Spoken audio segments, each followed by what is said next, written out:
It's another Jack and Lilly Sullivan related conversation tonight.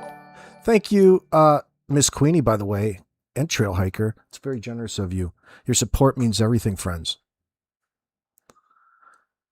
We all know why we're here, because we love the truth. We love the reality of this situation, and we love to keep our eyes on the facts.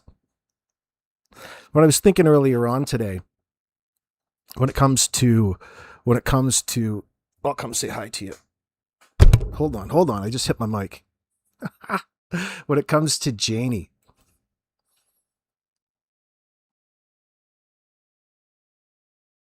I gotta come say hi to you guys. Hi guys, I'm sitting here, right now. Now,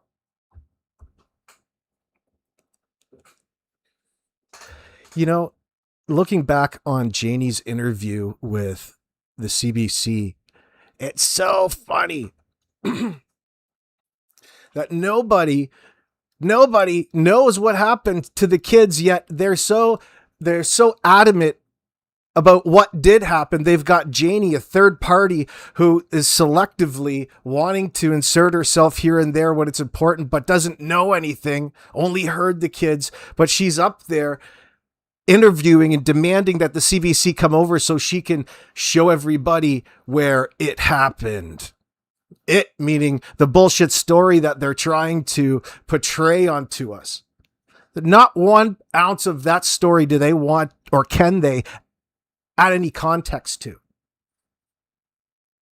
It's so far away and shares only minimal similarities to the objective timeline, which is one big empty thing for 72 hours, really. There's a question. But I thought,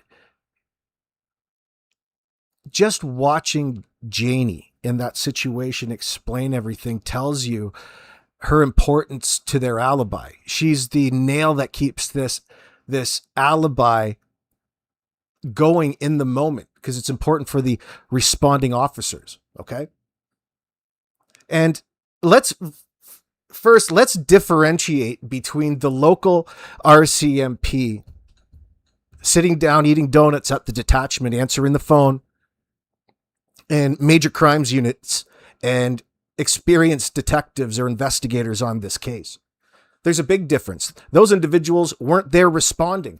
Really, it's us being hypocritical, or some people, in my opinion, being hypocritical. Yeah, the RCMP has a world of problems and probably always will in an environment like Canada. But at the end of the day, it's compartmentalized enough where you can trust the only trusted, is that a good word? You can trust it enough to look after itself because of their internal policies and politics. Yeah, they do stupid shit all the time. Are they prepared? When it comes down to it, we get programmed through the media how things after the fact, after they happen, could have been prevented, and how easy things could have been different.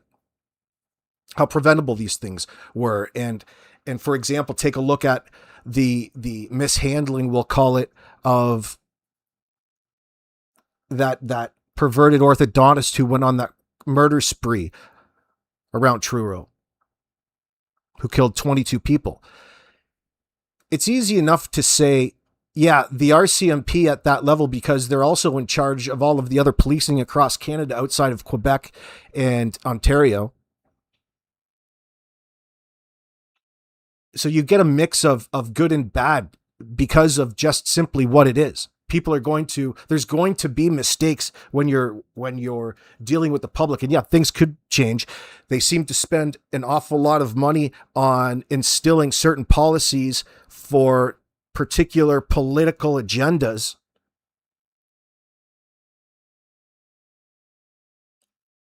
And it will never change because of they're in a role of authority. People out here are always going to feel that they never have enough information in the moment, such as we feel like now. We have to constantly press it. And it's a constant, ever-changing relationship. And you have to be participatory in it. Don't have to be, but if it affects you that much, you should be. So we have to understand where and why we're in, not to get too caught up in certain mindsets. There's certain things that are disappointing. However, it shouldn't take away from the goal as why we're all here. And the things that we objectively are putting together. We know that we know that the story is bullshit. People are up in arms. They're pissed off about it. And their priority is self-image over even what happened to these two missing children, Jack and Lilly.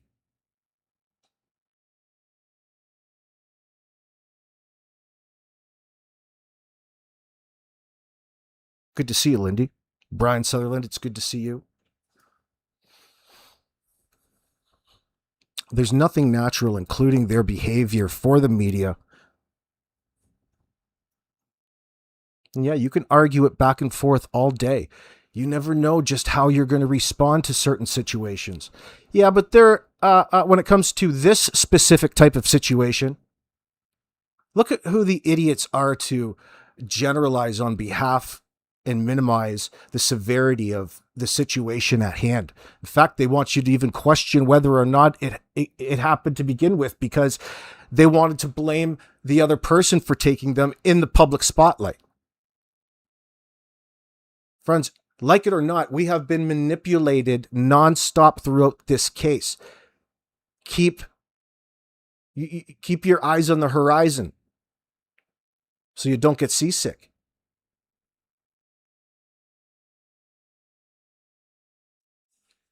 People in general can't help but adopt all of the disinformation that has been sourced by the caregivers of Jack and Lilly and get drawn into, really, the thoughts in their mind being controlled by them. That's part of the perks of having the information people want. We have no reason to believe at any point their claims. Malaya's hasn't changed since she stood in front of that camera. This afternoon, there is a sense of urgency here. 6-year-old Lilly and 4-year-old Jack Sullivan loved playing on the slide in their backyard. Now their mother, Malaya Brooks Murray, can barely look at it. I'm just staying as hopeful as possible. I want them home. I want to hold them.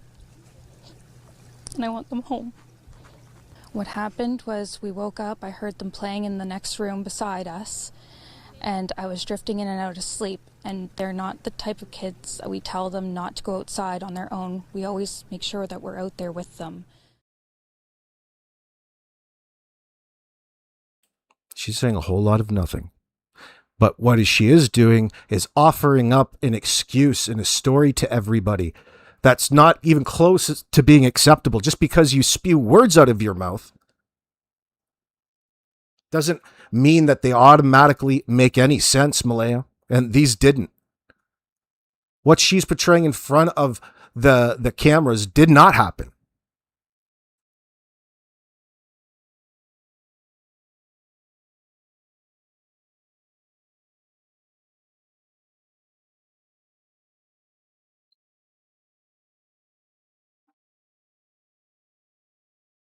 Some of the important things that are coming up specifically related to that fucking douchebag Dan.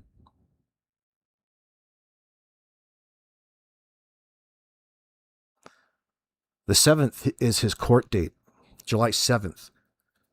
That's next Tuesday, this coming Tuesday, after the weekend.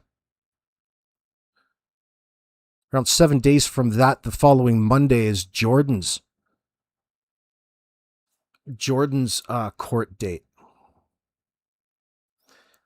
This coming court date, of course, these charges, this sexual assault, forcible confinement, assault, a trio of charges. The victim in the case is being protected, her identity. But people can put two and two together. And the question is how did this particular behavior that Daniel's up, should he be found guilty? And I'm expecting him to plead not guilty and to take it to trial by judge. That would be my recommendation. I wonder what his legal aid, his free lawyer, I wonder how things are going with those two.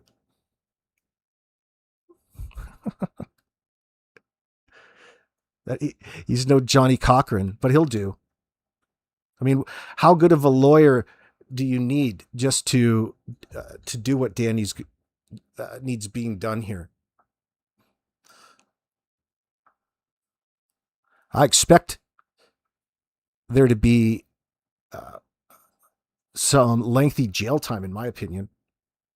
So the first time that they came up, they put the court over due to more evidence against Danny.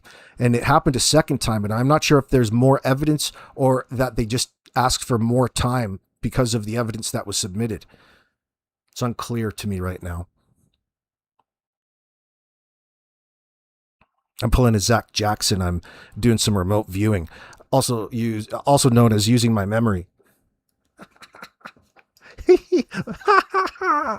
Pulling a Zach. I'm doing a Zach. Throw your donos. Let's see.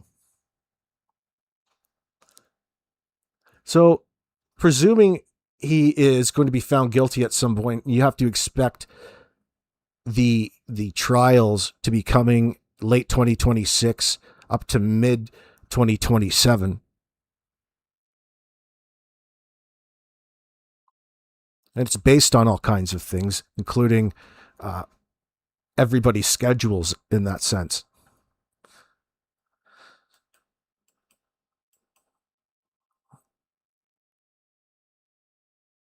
The bottom line, let's see. Let me do a little research into this quickly. So the charges relate to alleged incidents between September 1st, 2024 and March 30th, 2025. That's almost right up to the day that they're reported missing. 30 days before, at the climax, that last incident on March 30th, 2025 had to have been significant. So you can consider there being at least 2 significant incidents and others in between those dates. What the fuck were you doing there, Happy Hands? Danny, why don't you admit to the world what the fuck you were doing? Janie, how the hell do you pretend to walk around and know so much and claim not to know anything at all? Oh, that brings me to this. Hold on. Got to change up screens, excuse me.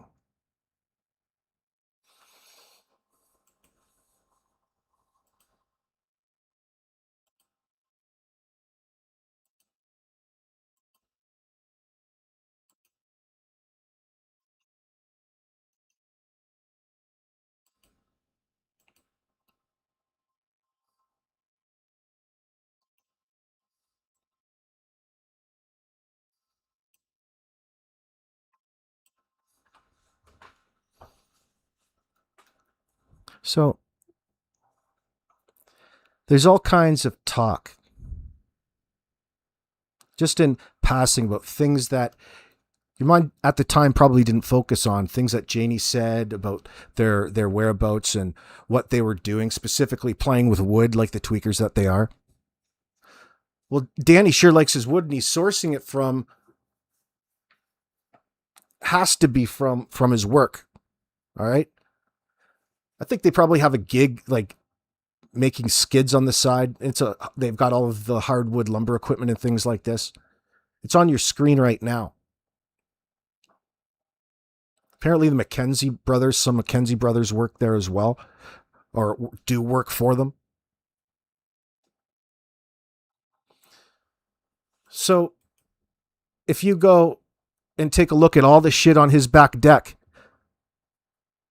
he's bringing all of the scrap pieces back, maybe the shit that they throw out, maybe some fresh stuff that he can take, leftover, maybe he's stealing from the company. Who knows? It's hard to believe this tweaker's using the employee discount.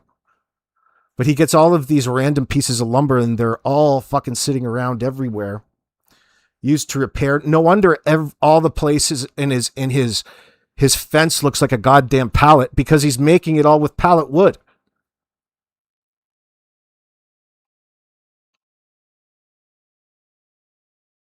And you go to Janie's trailer. Take a look underneath the trailer here. All of those fucking pieces that takes, she's scratched up against the bank there. And in effort to try to keep it warm during the winter, you probably block off the wheel wells and the availability for a lot of air circulation down there that helps keep the interior warm. Not that you'd have to worry because you got such a furnace in there. You got a wood burning stove in there, for crying out loud. Which is fucking fine if you're building a fishing hut or a hunting cabin. But let's not forget, she wants you to believe, friends, that she's such a loving individual that she chose to abandon her own house because the environment around there and the home life was just so wholesome and genuine. They all just got along so tickety-boo, and it was a genuine, healthy, happy homestead. That's what they have been playing and want you to believe every step of the way. It's been fairly easy to say, whoa. No matter what you say, you did end up in your fucking driveway by choice. No matter what. There's all kinds of reasons why you don't want to be in the trailer around the kids, around Malaya and Danny. It has everything to do with the problems that Danny has at that time.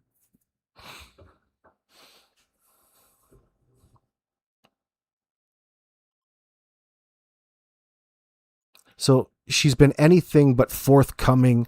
Not that you would expect her to open up and be completely honest, but she may as well have, because she came out to speak out and she chose to lie straight up and omit and fabricate this fucking tale about hearing Jack and Lilly and putting on everybody the story about the kids voluntarily on their own volition walking out the door never to be seen again. And then spin around and start posing questions like you're the Riddler from Batman. Like you want to pretend so bad to be in bewilderment just like the rest of the world. You can't have everything in this circumstance. And your idiot buddy, Darren Gettys, is involved in every last bit of this.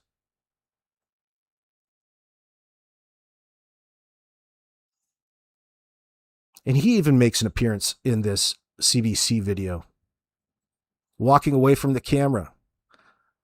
Stupid son of a bitch. That booze-nosed fucking clown.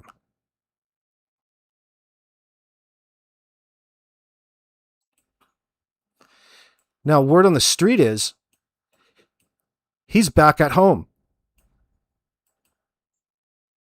Back at home here where it says Jordan Gettys, because this is the homestead. Vehicles there.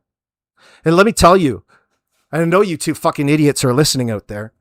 There's so many people in your area that know you, that watch you, and monitored and have been since the get-go. Boys, you have a real issue on your hands here. No wonder it's just a matter of time before we figure out why exactly you're involved. And that's why this Dodge Journey comes in. And the question arose. Let me tell you first, it was sourced really primarily by Wayne McKenzie to a group of people. And he talked in great detail about it. And he straight up said Daniel wouldn't tell the family where he got stuck or who helped him. And at first he said that it happened the Thursday evening. And then he says he wasn't sure. Maybe it happened the Wednesday evening. So it's either or. But it goes far beyond that. Now let's think for a moment. These assholes, and speaking from experiential memory, take a look at what's beside Jordan Gettys on the other side of that little lagoon that was dug there. Let's take a look down here and see what we see. Look at all of this guy. Looks like he makes, or he has some sort of rent-a-bin system, garbage bins, steel bins. He's got a car crusher back there where Fancy Pants Danny took the Dodge Journey to be crushed. Look at where they are, right beside Jordan's. Look at what's behind him. Maybe Fuckface was over there at Savoy's where he works, picking up all of this. This is all wood. This is all lumber. Mound of sawdust from the probably be big ripping saws in there. And planing things. They probably do it all in there with what they have. But I love sawmills. I just love wood. But take a look at all of the fucking wood that they have piled up. They've got waste product that Danny probably is allowed to take home, and I'm giving him the benefit of the doubt. I'm not even accusing him of stealing from the company because we've got bigger fish to fry. So when you say Danny's got to go away because he's got tools and there's a place to go, how do we not know it's not at his locker at work, that he's away from the house and he's gotten stuck? Where would he get that Dodge Journey stuck? The question is, well, this immediately pops in my mind. Maybe a place like the Dodge Journey in, wet ground, boggy ground. You get off of where all the trucks roll around there. You can get hung up pretty easily and get yourself where you need somebody to come and push you out, or you need somebody to give you some leverage somewhere on your vehicle and just get out. A Dodge Journey is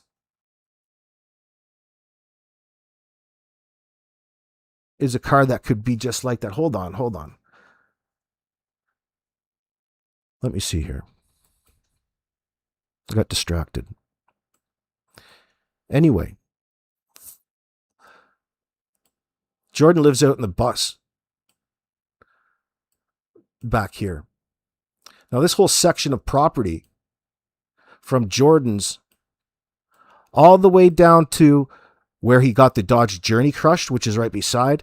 Beside that is the lumber mill. Seems that you spend an awful lot of time running back and forth between that particular area and home. My guess would be somewhere back in there. Gives him a reason to be back there because he's always bringing wood and scrap shit home. Or maybe stealing from the company. I shouldn't suggest that. I don't have any proof, but what I'm saying is even they're going to have scrap. Even if they make pallets and things like this, they're going to have all kinds of trimmings that he's probably able just to throw in the back of the truck instead of disposing of them in other ways.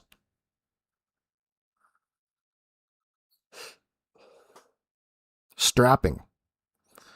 It's not the highest quality of wood, but it's hard to tell from a picture.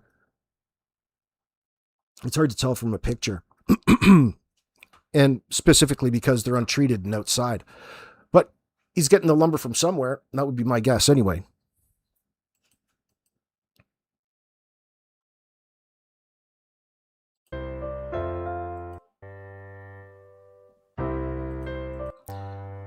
Jack and Lilly. A lot of this stuff that you guys are posting has nothing to do with Jack and Lilly. That is the problem. And my interview, the only reason why I was so upset with you YouTubers is the shit that you guys put out. If I would have kept my mouth shut, I still would have been drug into this. So it don't make any difference. That's why I came out. And yes, Darren did say a lot of shit. And yes, I cleared it all up. But the thing that you gotta realize is, you don't know how much of this is hurting us with all the bullshit that's put out there. The bullshit. There's absolutely no need of it all. Stick to the facts. You guys gotta stick to the facts of what's going on. Not the way we fucking live. You have to stick to Janie's facts is what that means. You have to stick to the facts of the information that she brought out. She doesn't want to even acknowledge any point of an objective timeline in Jack and Lily's case.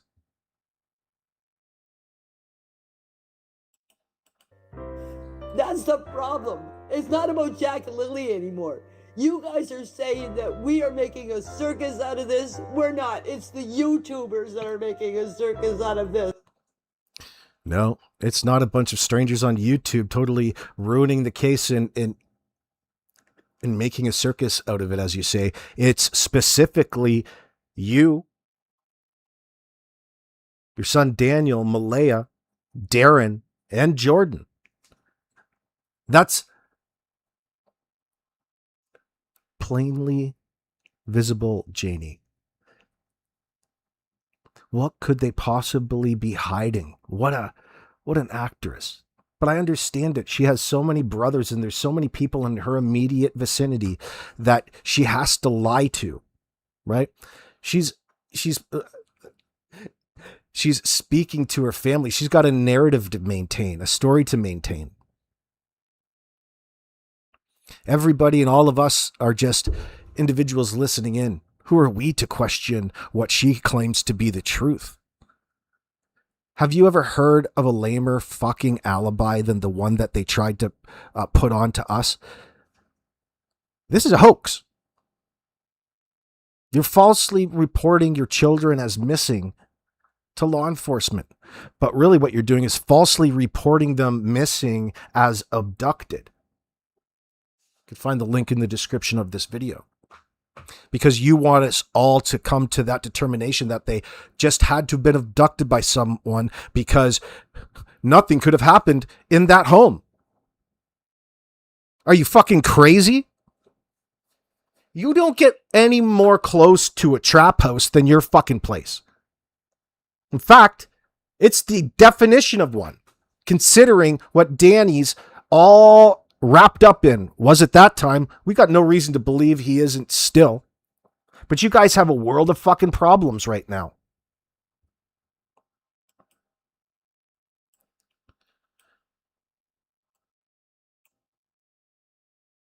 Wouldn't be for so much for old fuckface Dan to go up to Jordan's if he was stuck in around here, to walk there to call him or to bother him enough to go give him a hand, or Darren, that douchebag. But when it comes to getting rid of junk, 1-800-GOT-JUNK, this is what 1-800-GOT-JUNK's yard would look like. All right. So who knows who's operating a similar business? There's garbage bin rental places around. It's a good trade to be in. Some of the big ones cost 70 grand to make, or used to, probably a lot more now.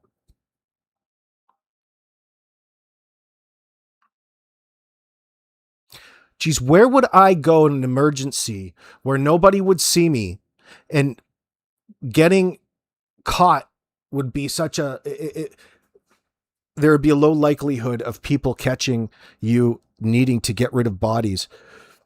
If you use this place, for example, a place where he got his car crushed to begin with, he's probably already on a first name basis with the owner, perhaps.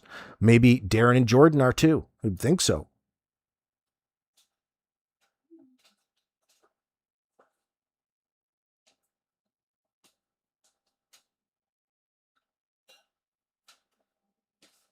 All of the time Daniel spent purposely leaving his phone at home so it couldn't track him post call to the RCMP.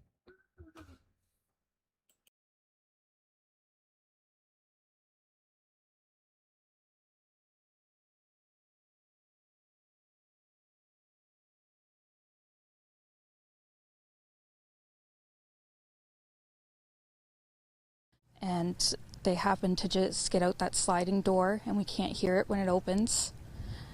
And they were outside playing, but we weren't aware of it at the time. And the next thing we knew, it was quiet. And we get up and I tell him, my partner, Daniel, I tell him, do you hear the kids? And he says, no. Yeah, Lily came into the room multiple times. I mean, me and Malaya and the baby were just in the bedroom.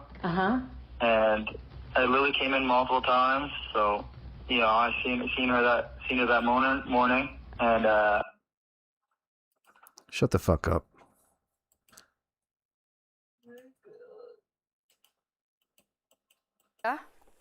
Was standing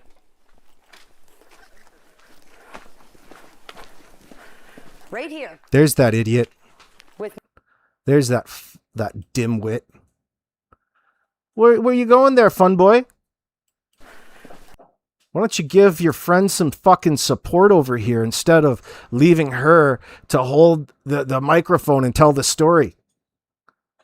This has hoax written all over it.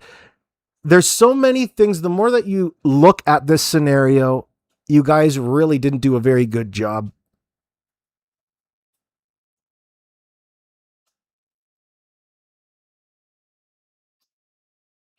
Old Janie's not traumatized. She's mystified. They just disappeared.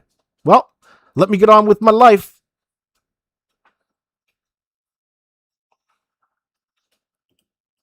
right here with Meadow on her hip. And I come out and I said, what's up? She said, Jack and Lily are missing. I said, how long? She said, about 20 minutes. I closed the door, got my boots on, came out here, ran up in the woods. Just right up here. The kids have a little fort that they made out of sticks and fir branches. Old Janie. It's important for Janie to go and make a video with the CBC so that they have something of a distance away, something to form a baseline, their own baseline. They don't and haven't, since they made these videos, wavered one bit from anything but reciting word for word exactly what they've told the RCMP. Their narrative, their script, if you will. They recite it so much, it's turned itself into a red flag, of course, because it's a sign of being rehearsed. And they're all speaking in ways that are distancing themselves really from the situation. None of it has to do with Jack and Lily. Thank God people like Brandon came out. After this call, one moment, please.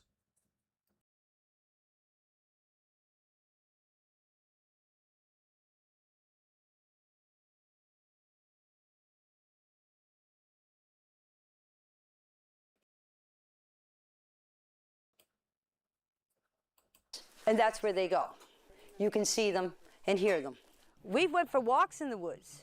I had to practically carry Jack through the woods because there was no way that he was walking through all that tree fall. Who fucking cares? You spend all of this time discrediting the things that you want people to believe, as though you're really creating the mystery where the questions lie. You guys did and know a whole lot more. How premeditated was it? We don't know. We haven't got to that point yet. You're calling her the Temu Glamour? Oh, all you want to do is make fun of her shirt and the way she lives. No, that's not all we want to do. That's just a perk with listening to your fucking lies, Janie. We've got to find humor in it somewhere. Listen, honey, you don't get out there in that RV. All right? You have so much animosity held up towards Malaya and the kids. It takes away and distracts you away from the fact that they're even missing to begin with. You don't even believe that there's an emergency at hand. First, you came out All right. You guys endorsed the fact that Malaya put them in the car at the end of the driveway via Durwood. Then you wanted to pretend that you straightened that misunderstanding out. No. It's far too late after the fact. That's just bullshit. Simply bullshit.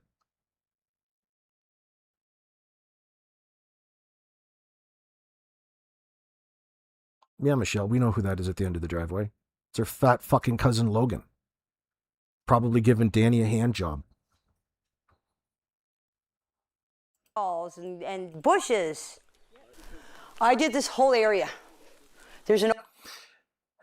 They hated the kids. They hated Jack and Lilly being there because they were all forming a real problem. The same problem. She probably had the same issue that Patty had. She gave them an ultimatum, but it was mainly because old Daniel didn't get along with Patty. So Janie now adopted the problem. The problem didn't fix itself. They're fucking lazy. They're dishonest. They steal. They're always fucking drunk. High. They've got kids to look after. And now the system is involved and it's getting worse. It's escalating. They've got no money. And they have to do something because the more that they live together, the less it benefits the kids. The kids aren't going to. If Malaya was in truly need of help, they would have to split up. They couldn't be together anymore. But that's not. We don't need to go there yet.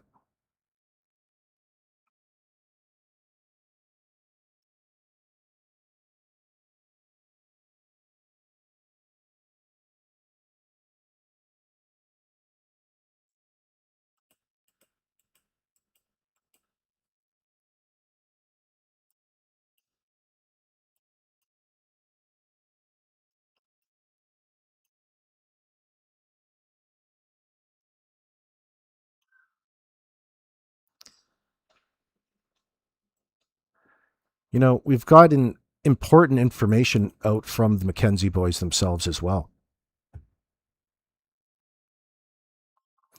I think between all of the sound bites that we've had, number one, you can tell that there's dissension in the ranks. There are questions. There's a generalized hatred towards Daniel. Janie has probably, for 2 years, been in a position of having to defend herself and what's going on around the property. Remember, she moved into an RV in the driveway. That's what it's called. You're living homeless at home. It's not ideal. You're trying to separate yourself from whatever that you think the needs are. Really, what the problem probably is that you can't bear and you're not wanting to do any child rearing at your advanced age, Janie, we'll call it, because we're all getting older. I don't blame you. It's not your place to be raising Jack and Lilly. It's Malaya's. Well, I would think that that's where the problem arises because, wouldn't you know, Malaya has a long history of being neglectful towards her kids and preoccupied with the dick and every substance that she can shove up her fucking nose. And pill to be popped.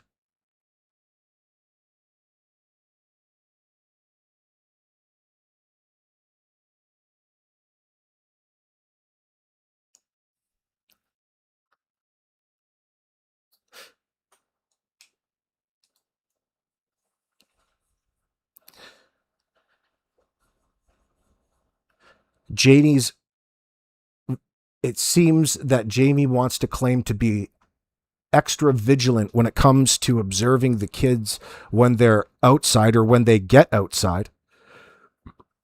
Always reminding them to put their coats on would be contradictory to what you stated, Malaya, in front of the camera about not being the types of parents not to be out there with them. Why would you have to say that in the moment? You had to offer up an immediate justification, an excuse for yourself before you even shared any of your information. it screams of being rehearsed, and you can't quite remember it because your memory doesn't work like that under stress. Your stress in this circumstance at that time. I'm not generalizing.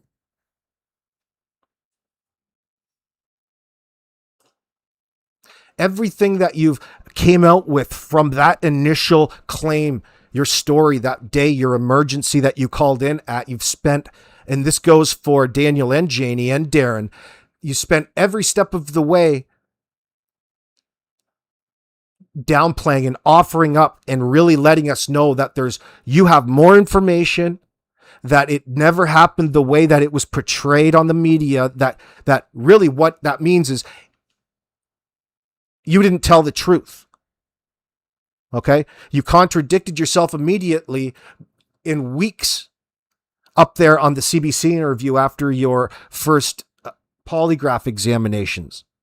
Fuck, what a rich example. Fuck, are you stupid?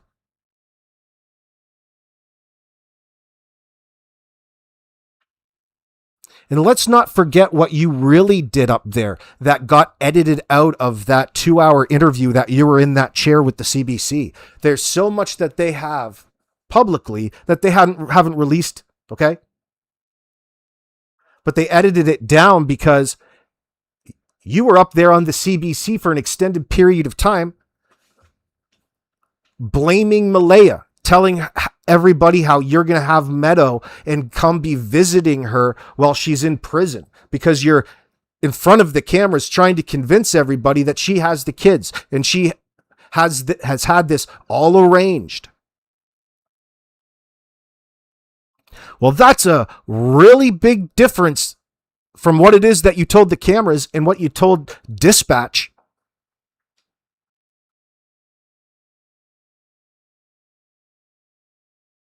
There's no reason to believe any of these assholes at any point in time. In fact, you've got every reason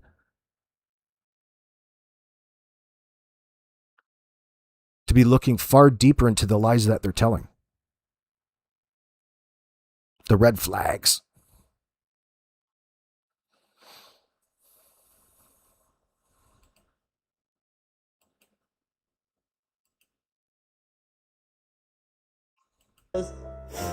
And that's the problem. Nobody sticks to the facts. That's all you want to do is make fun of us. What is this sense in that? We almost take it for granted because of how comedic Janie can be. Listen to the behavior of Janie.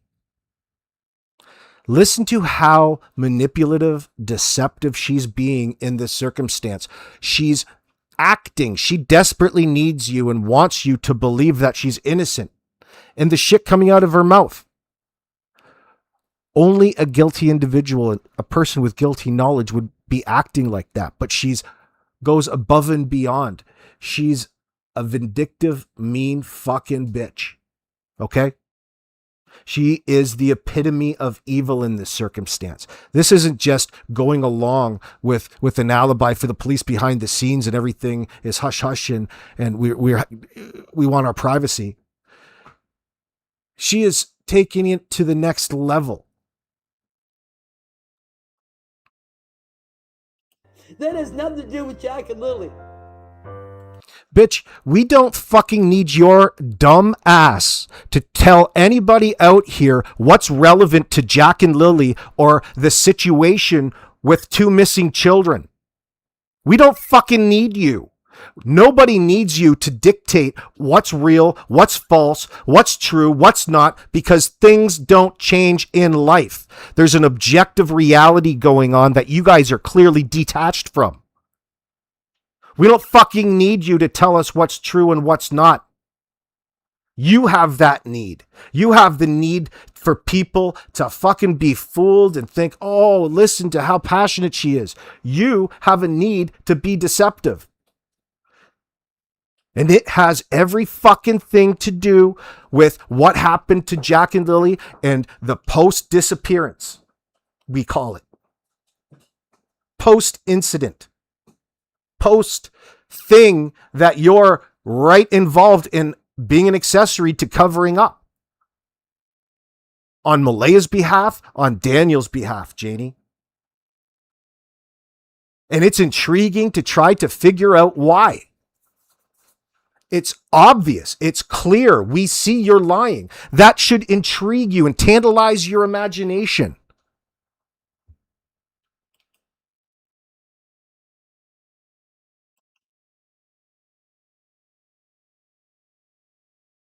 Key witness, eyewitness to the moments after the 10:48 sighting of Emily and Hayden and the tan driver, thought now to be Haley's former boyfriend, Cody, number 2, we call him, and Alvin McKenzie. All factors of different sides of the family involved right there. 40 minutes after the call to the RCMP. Half an hour after the RCMP arrived to the home. By 11 o'clock, they were back at the end of this road, turned, or maybe I'm wrong, we're there the other way. Actually, I shouldn't say that. I gotta reread it. But at 11 o'clock, they turned back towards Truro and away from the site. Running away from where this pink blanket, the pink shirt, the pile of pink shirts was placed. Later on, they all came back and told a fucking story to police, it sounds like. And you can read it in the affidavits, in the early, the initial information coming in after the responding officers and the warrant affidavits. They came back and found a pink blanket that matched to the rest of a pink blanket, a set or part of the actual blanket itself that was pulled from the trash can that was at the end of the driveway on Gairloch Road at the house, the trailer.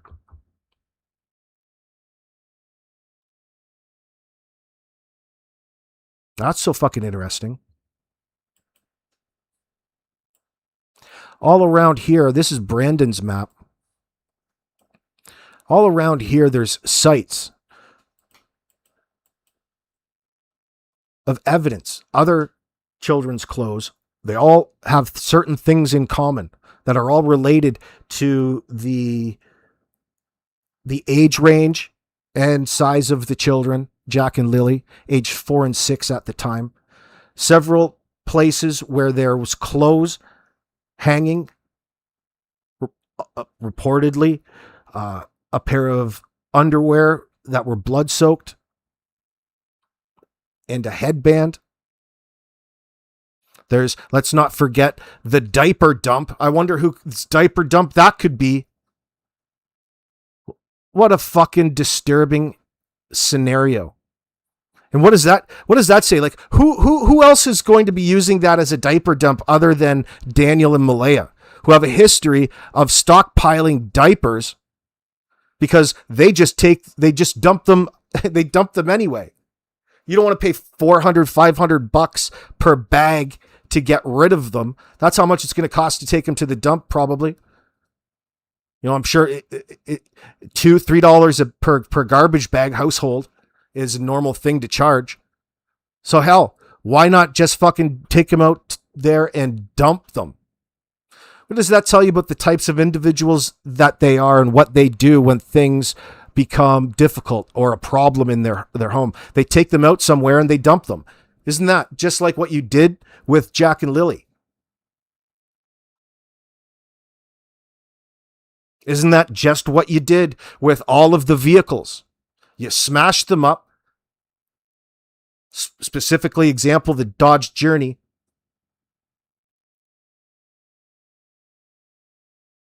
And you used the neighbor of Jordan and Darren Gettys between his house and your work at the mill that we looked at earlier. Starting to get to know what this asshole would have probably done.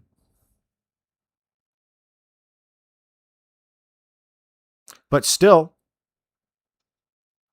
there's still a lot of talk over what we think happened, what the event was that took Jack and Lily's life in order for them to be all conspiring together and accessorizing. And I'd have to point your direction to the already well-studied scenario where caregivers falsely report their children as being abducted. You can hit that link in the description of this video for the PDF. And it's a PDF that the FBI put together for law enforcement. And it's attached statistics and things like this. And they're important here because of all of the factors, and there's a list of 7 or 8 of them that go and apply to every scenario. Each of these factors are elevated the highest state of risk or the highest percentage, except for the age group. Well, they even fit that because they're aged 4 and 6. So 5 is the median there, I believe. I can't remember the statistic, but my God, they have everything going wrong in their lifestyles. Friends, how did this fucking relationship get started again? Danny chose to move into Patty's, or I should say, well, it's Patty's place, chose to move in to his new Facebook dating chick after 2 weeks. And she let him. She's got 2 kids, and there's talk out there that there's been more than 2 kids that she's had complications and they've been taken away. I haven't pursued much more into that conversation. It was just a bit of a side mention. So maybe there's more to that. Hopefully I have information to bring to you. I have to ask more. I have to talk more. Now,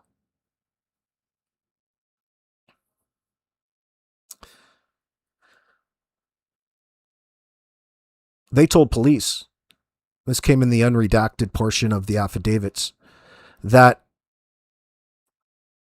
because Patty took a dislike to Daniel, and really there's an ultimatum out there,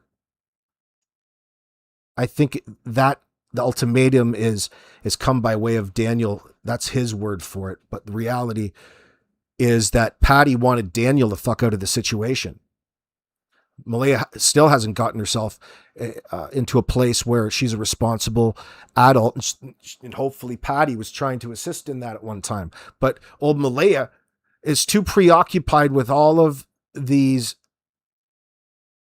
things focused around self and her pleasure, rather than focused on being an appropriate mother or a person who was giving all she could to raise her family. You know, it didn't sound like even when the kids were at Patty's, Patty was probably a primary caregiver in that environment. The kids lost out in that sense.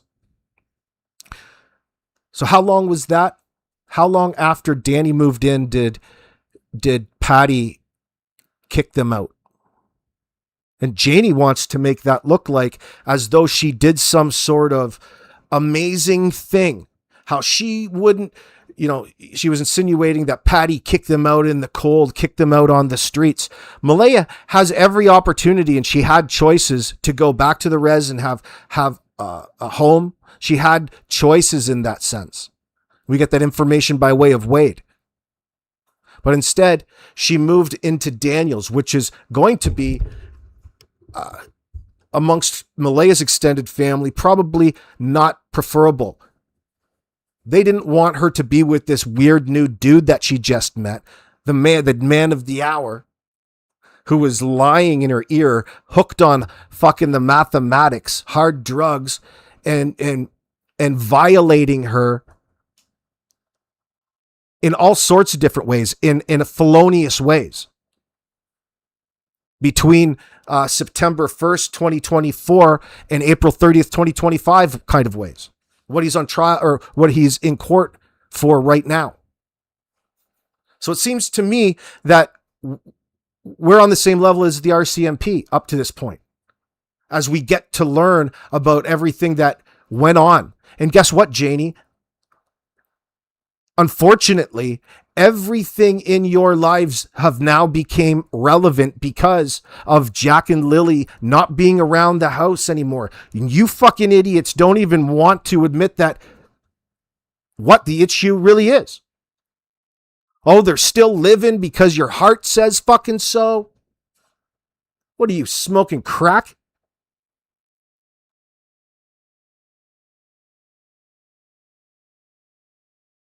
You avoid and distance at every step. What really fucking happened that day? We're going to find out. No matter what. It's well established, no matter what specifics people are at with their minds at any one time, everybody recognized that we've been misled, that we've been lied to. That's without a doubt. And they're going through the fucking motions. And beyond. They've got Darren and Jordan wanting to intimidate and threaten old women who have taken interest in the Jack and Lilly case. And it's all coordinated by that fucking booze-nosed freak, Darren. All right? That's what we've experienced. That's what we've all recognized up to this point. There's no questioning that. They're not fooling anybody. So I ask you, friends, we have every right. We have every reason to be sitting here focusing on the things that they don't want to talk about at this point in time. Because again, we're talking ourselves through the shapes of this 1,000-piece puzzle, and we're putting the pieces together no different than the investigation, the official one, the ones that the major crimes unit are engaged in, not the ones that the fucking donut eaters down at the RCMP, the rookies, the ones that are easy to fool, the ones that are stupid.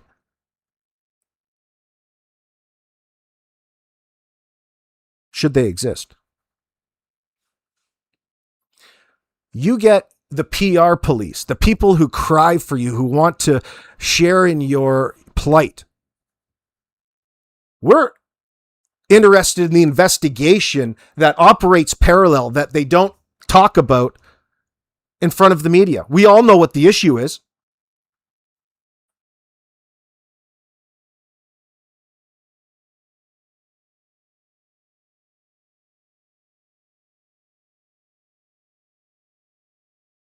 And I believe so do a certain amount of the McKenzie brothers. Maybe more than one. Maybe it was Ron that told that story. Ron McKenzie, Wayne McKenzie have both been vocal to Brandon and other people and witnesses, other people that were involved in the search. And not just that fake ass PBMH search. There's other people involved. There's other people that are interested in it and talking behind the scenes, away from the YouTubes, where all of the evil is happening against Janie. What a fucking idiot. That tells you just how desperate they are. Well, why did you bother coming to YouTube in the first place, assholes? You guys certainly spend way too much time on YouTube. Innocent people don't have that need. Guilty people do. And you guys have demonstrated that you want to misrepresent everything as though the world is fucking stupid and your misunderstanding and your fuck up of the interpretation of things are acceptable. No, it just gives you away. You're relying. That's a twist.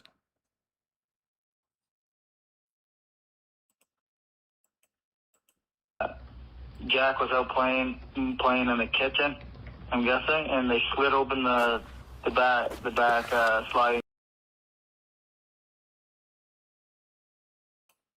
Oh yeah, I'm guessing. I'm guessing he just slid that open. Shut the hell up, Danny. You guys are in a world of fucking trouble. The whole world, including everybody in Nova Scotia, knows that you sons of bitches have everything to do with what happened to Jack and Lilly. If it wasn't just a giveaway for the cameras, Danny, with you pretending to be the hero in all of this, like your relationship was something just worth keeping because it was true love. What the fuck? You guys are fucked up. And you got your mom living in the fucking driveway, pretending to like it.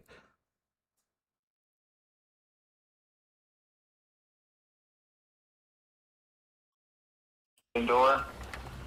It's almost like silent to hear it slide open. Yeah, it's almost silent. You can't hear it. It's so stealth.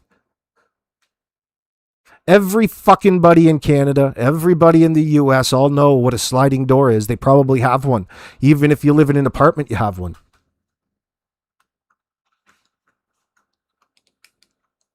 Why are they so over-focused on planting the seeds, on placing the blame on the victims, Jack and Lilly?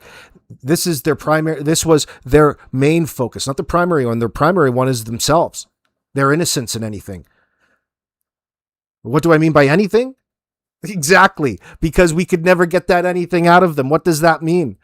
They would never want to commit to linguistically talking about that, but it has everything to do with the event that took Jack and Lily's life. They realized that if they bring that up, they would be acknowledging the fact that they were dead. If their behavior wasn't just a dead giveaway in of itself.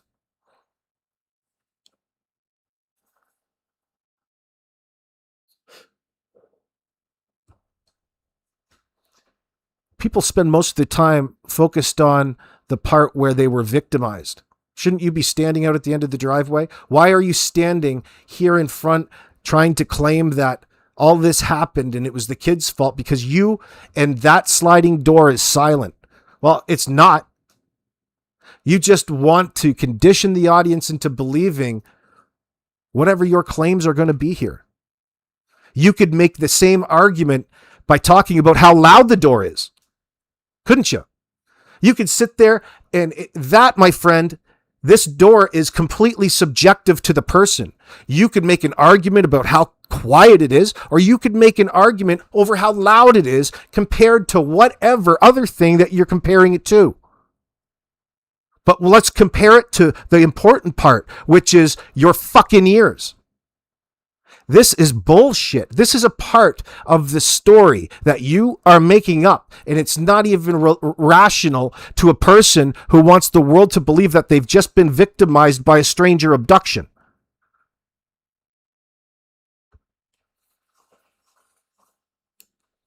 Okay, a person who's just been victimized by a stranger abduction and the kids are fucking gone doesn't focus on how quiet the door is and how it's so possible. And this is step by step, that day you're walking people through what Jack and Lilly did, even though you want us to also believe that you didn't see anything, you didn't experience anything. So really what you're saying is this is all theoretical. This is all just something you're making up, admitting to the fact that you really have zero of an alibi here to begin with. You want us to believe that the kids chose to walk out your door and were somehow picked up by a stranger. And that's where we are. They don't have an answer for their own actions or for the actions of Jack and Lilly that day. That all equals zero. That equals there is no fucking story here to be had by way of a detective or an investigator, meaning further investigation. We don't fucking believe you. They're lying. They're omitting. You guys don't have answers for your own actions. Drifting in and out of sleep. You think you heard. You've had over a year to add all kinds of context to this day, but you further just wanted to instill into the public how unimportant any of the hours of any part of any of those days are even important enough to remember. It doesn't. There you go again with that subjective nonsense. Listen, you can't even argue how important the objective timeline is. You don't want it to be important because no matter what, It involves you each and every step of that way because all of you are fucking caregivers. And you were in a position of giving care to Jack and Lilly Sullivan, who are no longer with us. And guess whose fault that is, no matter what the finite details are, assholes? All of yours. But primarily Malaya's and then Danny's. The more we find out, the more that they can have that race. But it doesn't really matter at this point. You're all fucking guilty.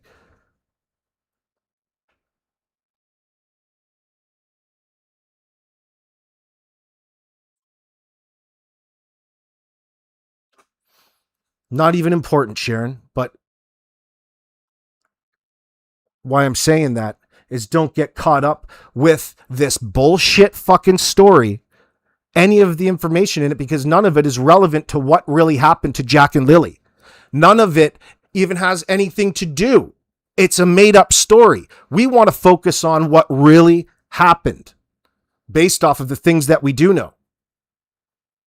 And none of that comes from this video or the CBC's interview. The reality, the truth is not there. The only truth that is there is that Jack and Lilly are no longer at the property and missing.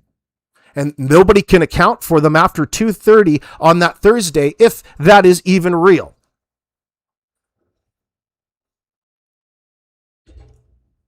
And now I question it, not because it just could be a tactic of the investigation. Who knows? Because they've mentioned it. Okay?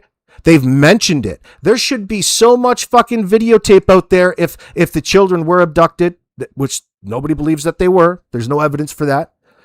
But the point is, the RCMP didn't release a photo of the last, hey, everybody, keep an eye out for this group. Because why would that be important? You know what I'm saying? They didn't release the 2:30 p.m. Video that they claimed to have verified the last time that Jack and Lilly were seen in public. And I'm saying to you all, when you don't see that very often in cases like this, because you at least get some sort of visual other than a picture that doesn't represent what they truly look like in that moment. If that was really the last time that they were seen and that was really them, why wouldn't you put that at least screenshot image out and spread it around in the news release? That's really suspect. It tells me that something else is going on. There's a reason why it was not, right? I'm interested to know what that reason is. And if you're going to listen to Brandon, which I do, mucho respect to that guy, he went through Malaya's timeline and tried to put some sort of time frame to it. All of her stops were on one street. He's got reason to believe that it's another timeline impossibility. I'm going to explain that to you in a video because I brought it up right now. Now I'm relying on my memory and I don't want to fuck it up. I have to go back and read, and I'll make a little video about it. But that's another interesting factor of the case. There's other people out there who know all of this and who are already talking, who know that much more information. And I'm not just talking about the suspects, but I'm saying information that we've talked about here or anywhere else on the YouTube streets.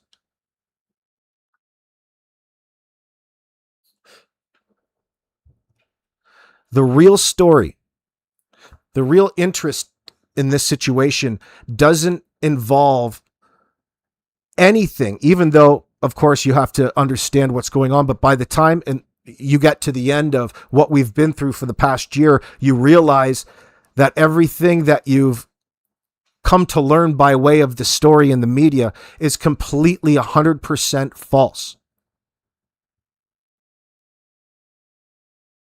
How do we know that? Because none of it fits into the objective timeline. It should be really easy. In fact, there shouldn't be any question. You shouldn't even have to converse. This is what happened. We can do this, that, and the other. But no.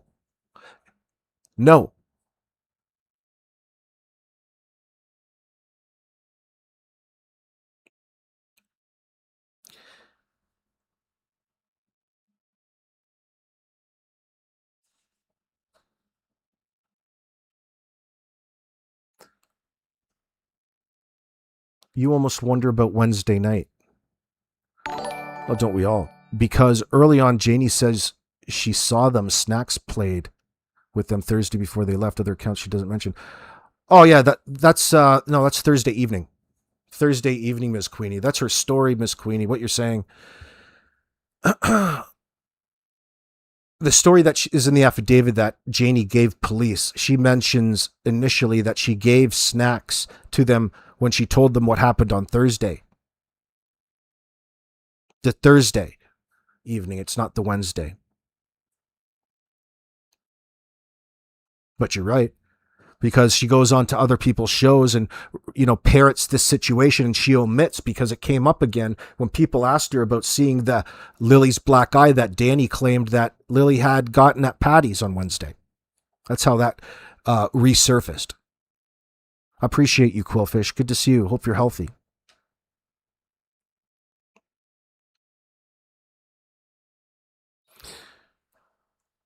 Well, again, hold on, Miss Queenie. You're a little slightly confused. You're on the right track, but we're talking about the Thursday night video. You're confused between Wednesday and Thursday. As soon as I saw in the docs, they had a Wednesday night video, which probably had a Wednesday night call as well, but I think that you're mentioning it because I think you're off a little bit. Your statements, rephrase that. You got me all fucked up.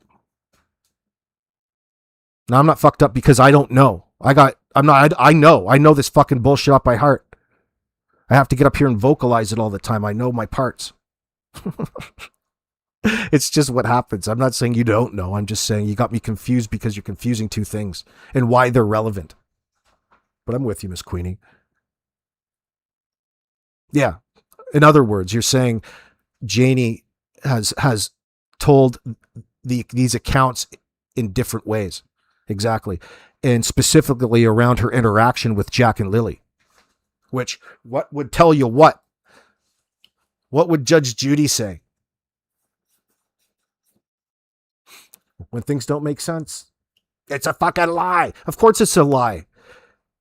The question is, why are they so desperate to have us believe something other than what really happened that night? Because the answer to that would indict them. It would be confessing to something that would be punishable by law. End of. There's no other answer to that. There's not even room. They're so deceptive. It's, sometimes in cases you see one or two things.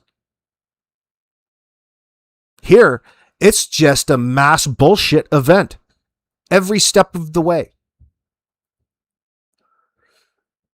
And it all revolves around protecting a story that they themselves contradict at every step. If not, they just revert back to an answer that no longer makes any sense to the question. Answers to questions become different. Yeah, you're fucking blocked right now. Just Jeannie. You're blocked, girl. No. Switch to live. Switch to the live chat up on your top of your chat module. Might appear then.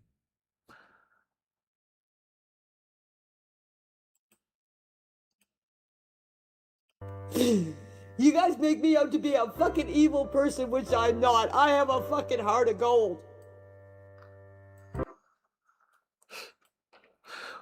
Well, here's this objective-subjective conversation again, Janie, and I'm giving you a little bit of credit just for the sake of comedy. Because, sure, in this circumstance, you've got a real heart of gold for protecting certain people. So, subjectively to those people, yeah, you have a heart of gold, but not when it comes to Jack and Lily. Not when it comes to things relevant to what happened to them. You have a heart of gold to the people that you enable and are covering up for here. Man, I'm doing this because I have such a heart of gold. You're doing whatever it is that you're doing voluntarily in effort to help protect somebody who did the worst things to children, Janie.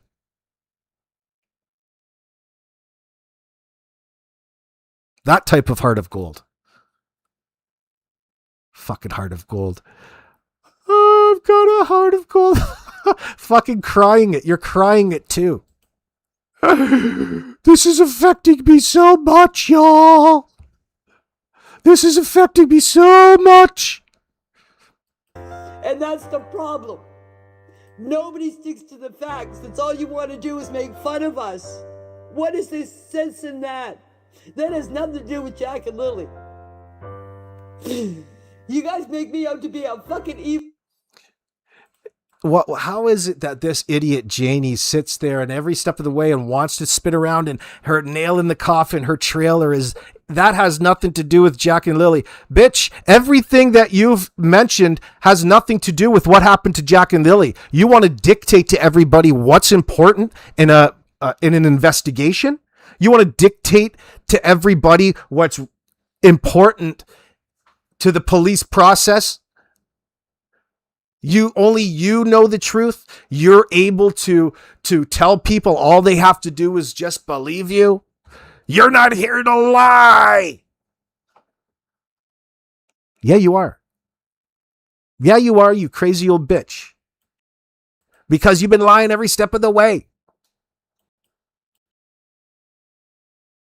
Evil person, which I'm not. I have a fucking heart of gold.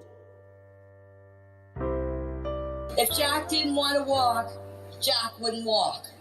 He would stand there and he would just. I say, "Come on, Jack, we're gonna walk." Tell me how that is relevant at any point in time. At any point, she's putting blame, no matter what she's saying. She's putting some sort of blame back onto the kids. When you give her the opportunity to speak about the children, she speaks about them in ways that are cumbersome, that are troublesome, or bothering to her. Just more victim blaming, okay? She's not said one nice thing about these kids. There's no good experiences. Why? Because the entirety of the time she's known Jack and Lilly is the time that they lived out there on the property. And in her observations, she was treating the kids just as poorly as Malaya and Daniel were treating them. They were a problem. They were unwanted by their own mother. There was no value attributed to them in the relationship. They were a burden out there.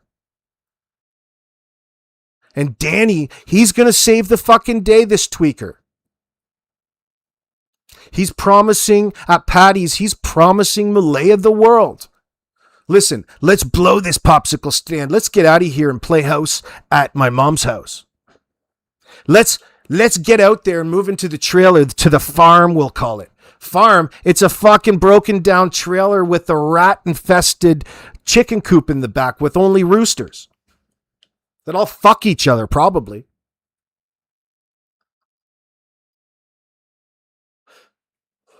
Yeah, that's right. I said it, Janie. Your roosters are gay, just like Danny is. Jordan goes there the odd time too, but his daddy usually forces him. Who's your daddy, Danny? What about you, Justin? Walk. He would stand there and he would stamp his feet, fold his arms, and just look at me. I'd have to go and take him by the hand to make him walk. Jack would not move if you didn't take him by the hand. We got a salamander, him and I. And Daniel said, "Jack, you have to let the salamander go because if not, it'll die." Well, I stuck the salamander. Answer me this. Why does any of that, Janie, have anything to do with why anybody is there? You're finding things to say about the kids and you're going and repeating them. None of it has any really context. You're not bringing up the reason why you're telling people this, other than to try to make it look like you're some sort of caring individual. It's dehumanizing to experience as a listener. You're the one who's not attributing anything to the children. You aren't about it. Out of the bucket. And he looked for that salamander, and he cried because we let his... The only thing that you know is whatever happened to Jack and Lilly, you and Daniel and Malaya don't have anything to do with it.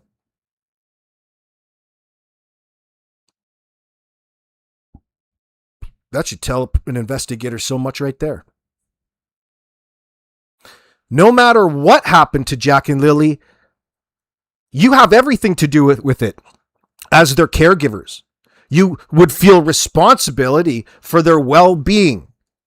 You would feel responsibility for having to look after the children that were on your watch. Never once has anybody showed one drop of tear. They've told you that they've been crying and the reasons that they were crying. Oh no, they've been crying for self. How do we know that? Because it comes through their communications. They tell it to us in their words.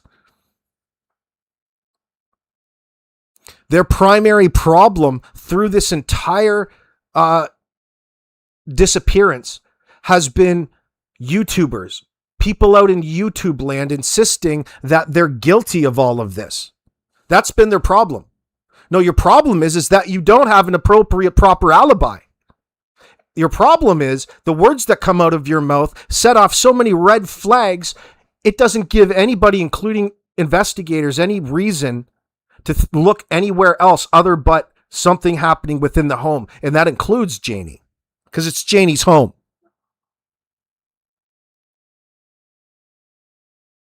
Salamander go. I gotta play kitchen for them. Well, for my oldest too.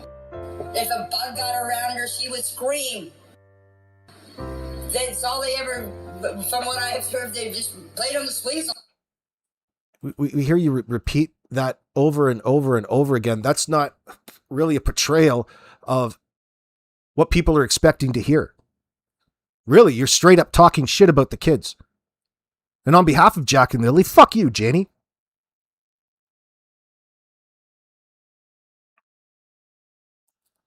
Two words that those kids probably wish they would have said a lot more to you.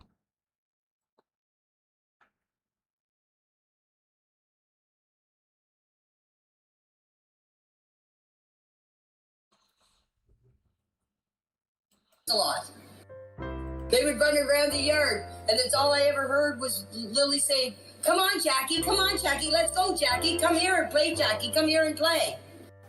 I never knew what that girl was going to come out in. And when it would come time to go feed the chickens, he goes, no, they were my friends. I'm keeping them. Lily, she was a Miss Prim girl, as I would say, if that's what you call it. I guess they call her a diva or whatever, but to me, Miss Prim. That's a bunch of bull crap.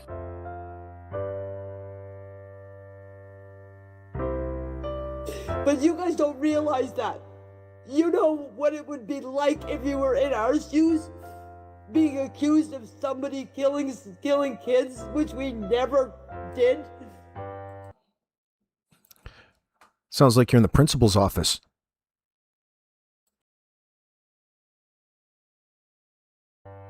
They left here Friday morning. I don't know where they are. I have no... And again, they left here Friday morning. Not that those words, you need to believe them, but the point is that they're coming out of her mouth. You're the one who needs to filter your words, honey. You want us to... You believe it. You believe those kids left there. It doesn't fit your story. How did that happen? Explain that to us, Janie. How did they leave here Friday morning again? Oh, they voluntarily left here out that sliding door, never to be seen again. Is that what you're getting at? Not good enough. Not good enough. It's been a year, and the only thing to come out of it thus far is asshole Daniel is up in front of a judge because of SAing the third person who I won't even name in this statement before I put a period. Here, full stop. Bang. Malaya Brooks Murray. There, new sentence. It's unimportant. What's important isn't the victim's name. Your name isn't important. What's important is what happened to Jack and Lilly and the environment that they were living in, especially during the time period between September 1st, 2024 and March 30th, 2025.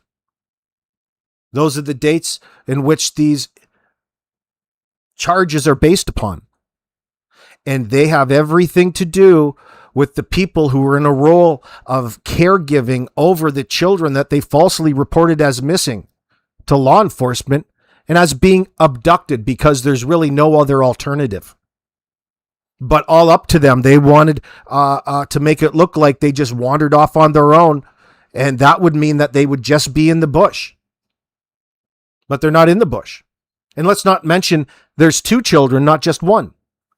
And there's no sign of them other than stashed t-shirts and a diaper dump and all kinds of eyewitness, key witness, testimony, unintentional witnesses, such as Brandon.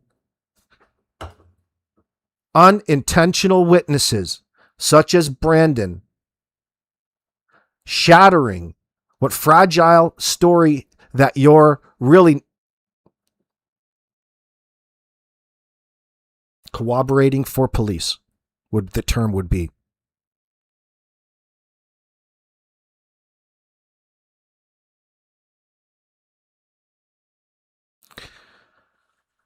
What was that you mentioned, Janie, about Malaya making a mistake and that was calling the RCMP so early? Based upon what? You thought that you should give yourself a lot more time into Sunday, perhaps? Maybe Sunday evening before school the next day to give you another 48 hours? But it probably meant that much more of a narrative you had to fabricate.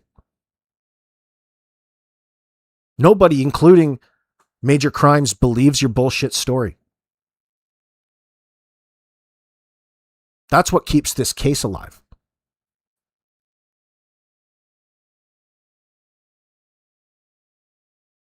No clue if I did believe me. The first person that would be notified would be the RCMP or the investigators. You gotta stop making fucking us out to be bad people when we're not.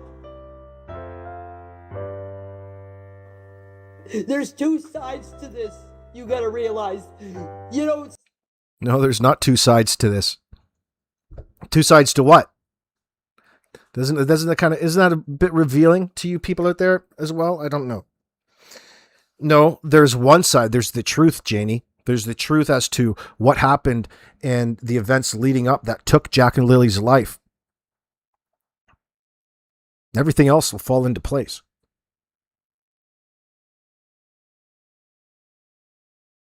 There's not 2 sides to anything unless you're being accused of something.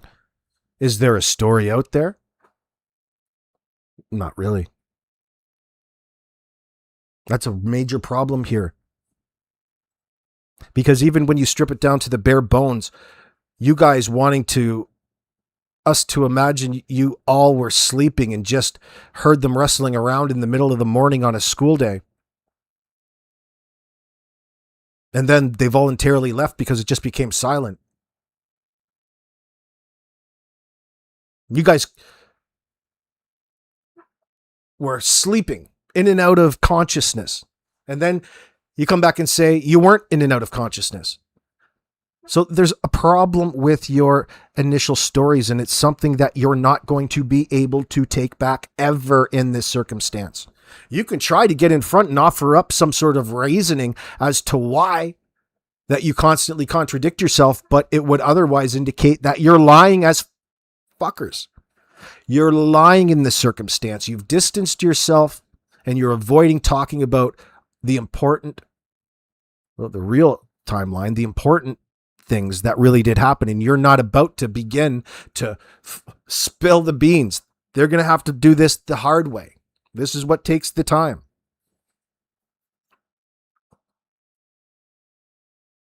That's what makes you guys nervous. That's what makes you a little irate, annoyed.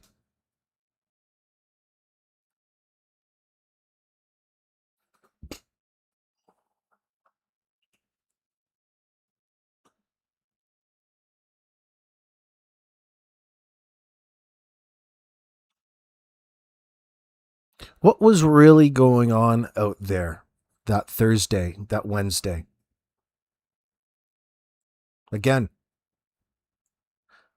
reality, as an investigator in with the RCMP, you've got every ability to dip into all of the video evidence that they collected. And really, if this Dollarama sighting was legit, I'm not saying it's not, but you should be able to go step by step after that and put together a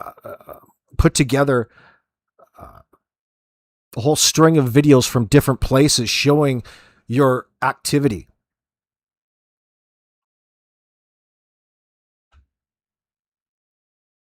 What did you do afterwards? What were you doing in the parking lot? What was your behavior like? What did the kids look like? Why are you all walking around together at 8 o'clock at night in the Walmart to begin with? What the fuck were you doing at the Dollarama all together in the first place? You're all driving around like you don't have anything better to do. The only thing that Malaya had was to get some blood work done in the afternoon, which takes all of like 5 minutes after you do a half an hour of sitting in the waiting room. By the way, getting blood is a normal thing to do. In fact, it's what your doctor sends you to do so she can get to know you and identify issues and problems, especially after a woman's had pregnancy. It's part of, well,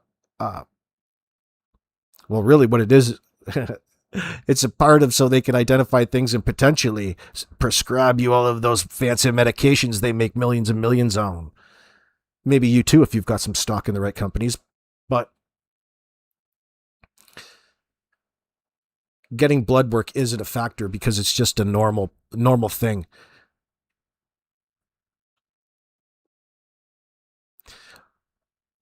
But the point is, she wants everybody to believe that these children were somehow sick. What does that mean to them? What does that mean in this situation? They were otherwise not available to go to school those 2 particular days, Thursday and Friday. Why? Really, any of us thinking this has no reason to believe that Jack and Lilly ever made it home Thursday afternoon. We can take that much further and toy with the possibility. Hey, Tay, it's good to see you. And toy with the possibility that we don't have anybody else. We don't have any verification that they even made it home Wednesday. We only have the word of the RCMP in the newspaper that they verified them being outside the house at Dollarama. And we've got no reason as the public to distrust the RCMP, even though we have no evidence to support that claim. And considering the situation that they have found themselves in, that has been thrown upon the RCMP due to the report, due to the 911 call, and the reason that they're involved in the first place,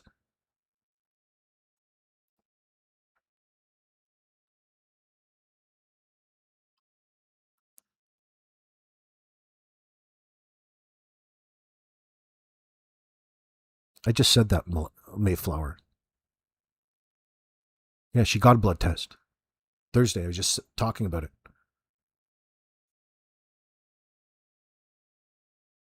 The fuck? What are you saying, Miss Queenie? What are you saying? Remember, originally Jordan couldn't remember. Hold on. Jordan couldn't remember 2:30 because he had a 12:30 call from Daniel.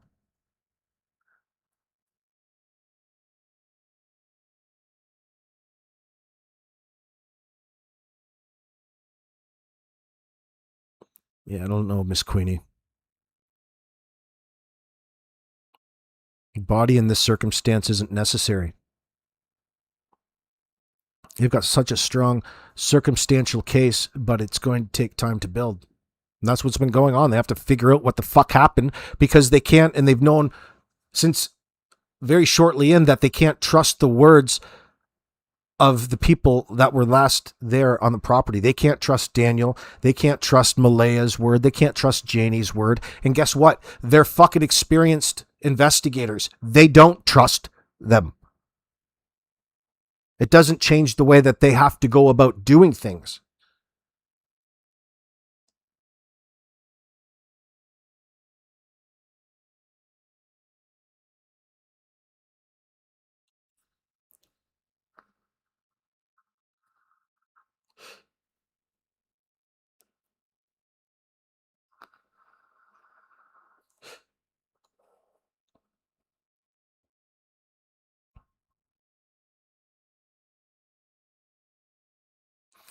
Trail hiker, the neighbor who did a tip in on Jordan saying Jack and Lilly were spotted at his place. JG went ballistic over that and on Mike's show. Yeah, he did.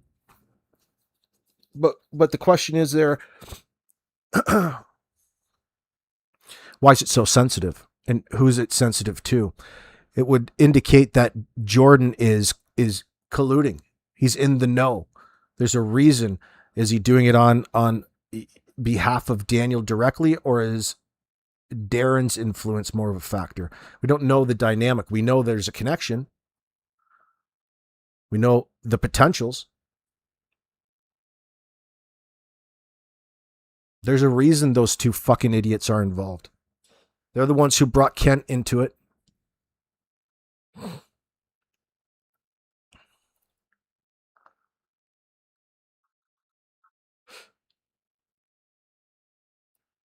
Oh, did he? Oh, okay, Miss Queenie.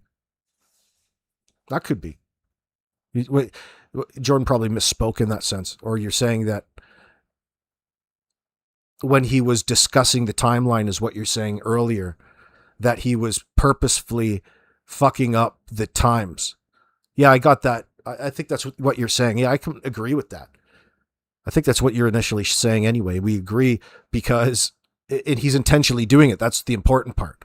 He's doing it intentionally because he did it to Mike when he said about the Thursday. No, they didn't stop the Thursday, Thursday before they were reported missing. It was last Thursday, that statement that came out of his mouth. There's a whole list of them. He's a little fucking bullshitter. He's got a new girlfriend now? Is that what I heard? Where did I hear that? I better be careful. I better be careful with that. Don't take me at that. Maybe it was Darren.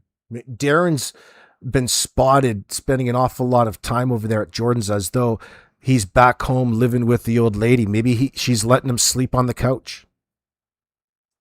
Maybe he's there sleeping on Jordan's couch in the bus. Maybe they've got dual couches on the other side of the bus. They're sleeping beside each other, listening to the show tonight. Hey, you two, go fuck yourselves. Because Jordan's mom is sisters, I believe, with Kent's mom. There's some sort of connection between Darren's wife, ex-wife, Jordan's mom, and Kent Corbett. But there's all kinds of Corbett's too. There's, is it Heidi, who's a BFF of Janie, if you can believe it? Boy, she must be a treat.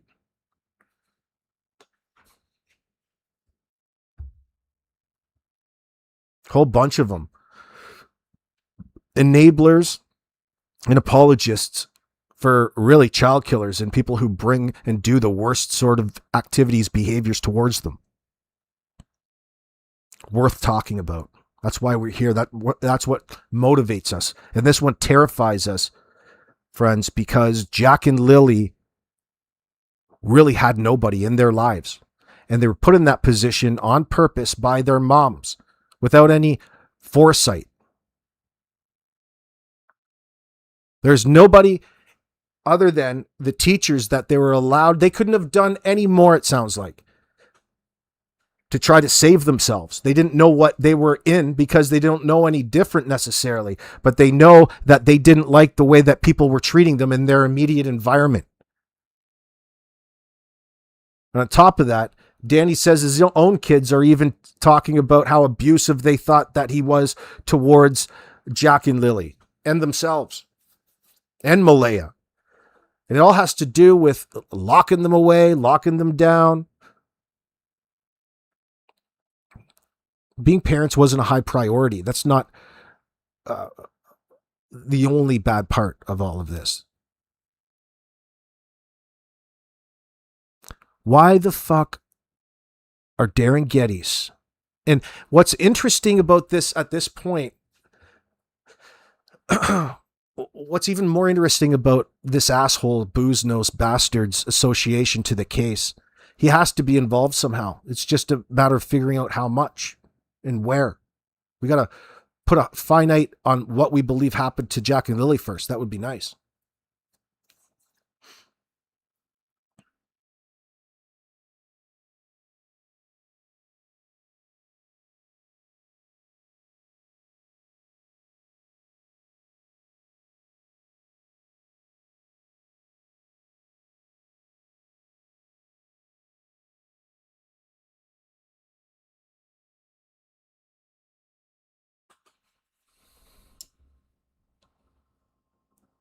See all the YouTubers picking on Malaya. No, she's not speaking out. You know why?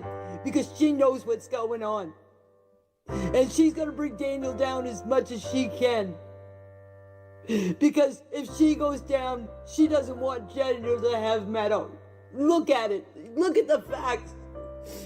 If she goes away, she's going to lose custody.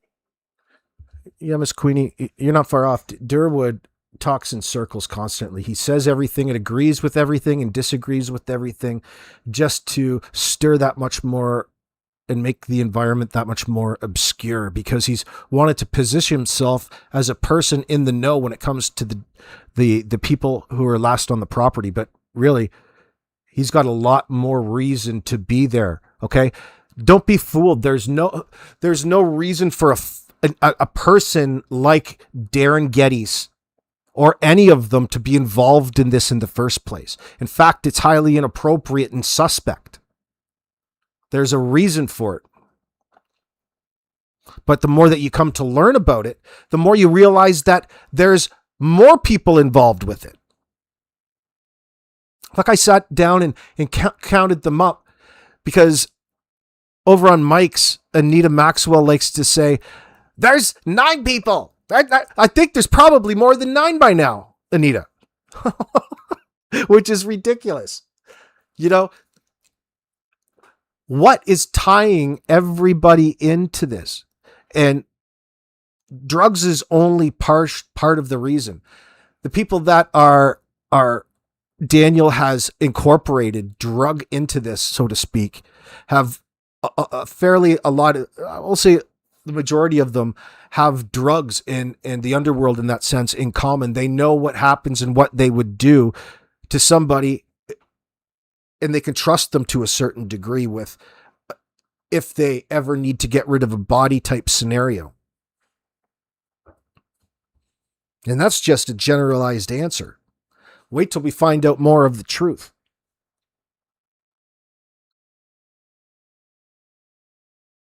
And a lot more is going to come out after and during Fun Boy Danny's trial with this case. And we will be talking about it. And it is important to what happened to Jack and Lilly Sullivan case, no matter how many times that you want to use in separate, they want to pretend that the fact that it's separate from the Jack and Lilly case, as though it doesn't have anything to do with Jack and Lilly. Like it's some sort of something separate that they need not worry about, especially when it comes to attributing anything associated with guilt on them. Fuck me. It has everything to do with the case. From our perspective. Stop playing games.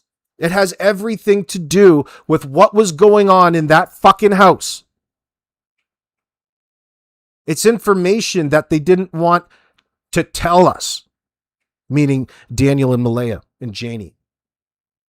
Now, after we get to hear and read all of the details about this particular case, we're going to be able to apply it to the Jack and Lilly case because it's said and done. Danny's going to be a sex offender. He's going to be in prison, and people are going to be sitting around wondering what that has to do. It has everything to do with the circumstances which these poor children were living in. There is nothing happy about their lives out there. And let's remember, they're 4 and 6. We're not talking about an extended long period of time. Everything that we talk about in their lives, sadly, we can think without having to go into a long detail because they weren't alive long enough.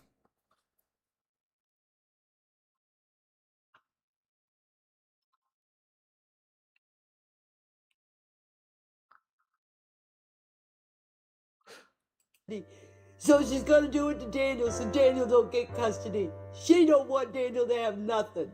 You look at her background. She passed. And again, even in their statements, here they go. Totally disregard Jack and Lilly in that situation and immediately skip over to all of their behavior has to revolve around what's going to happen to Meadow.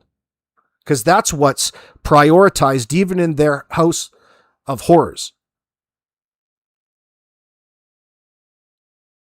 They're already planning rather than just trying to figure out what has happened to them and trying to focus on what happened to Jack and Lilly themselves. They're already planning what's going to happen to Meadow and where she's going to stay, where they can still have access to her and go on with their happy lives. Cody so fucking much that he gave up custody to those kids. Don't you realize, don't you guys see the pattern? If you're such a smart man, figure it out. Do your research. She goes to... Oh, we do our research, Janie.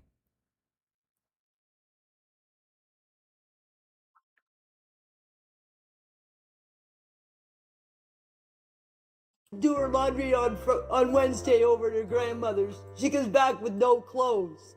The next thing you know, I'm not supposed to be home Friday morning and the kids go disappearing. Why didn't they go disappearing Thursday morning? Why didn't they go disappearing a long time ago? No, she had this all planned and it backfired on her.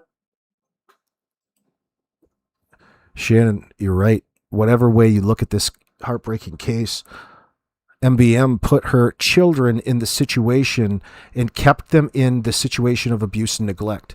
That's heartbreaking. Absolutely. Janie, these are facts of the case. Why don't you focus on them? Why don't you do your research, Janie? Why don't you do your research? Why don't you talk about the reasons why you decided to do something so virtuous and take these poor, wretched people off of the streets and into your manger? Got fucked. Daniel was lying to Malaya at Patty's. He wore out his welcome at Patty's. Why? Because, fuck, he just moved right in. What was he going to do? Start paying rent? Was he going to start flipping for the bills? He's eating all the food.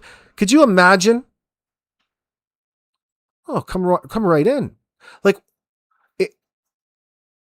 it shows you the type of mentality Malaya is in. And that's not the type of mentality where, let's say, an otherwise good mother,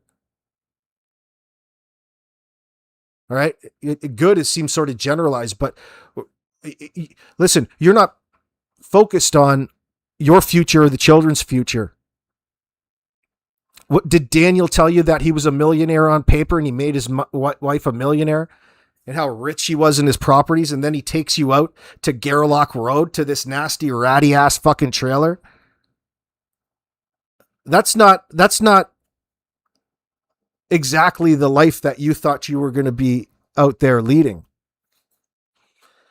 You didn't understand how isolated it was and just how nasty Daniel really was.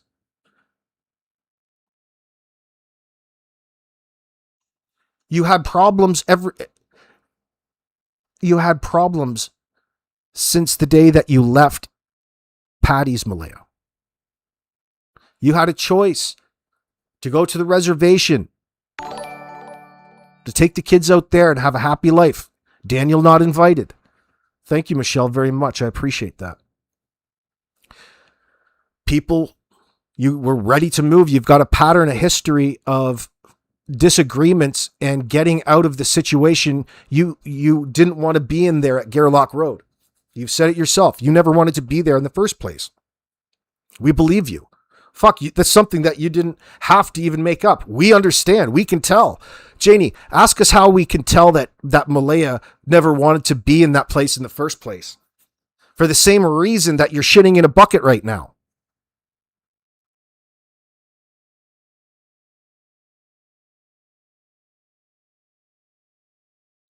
It's not a very homely place. It's not a welcoming place.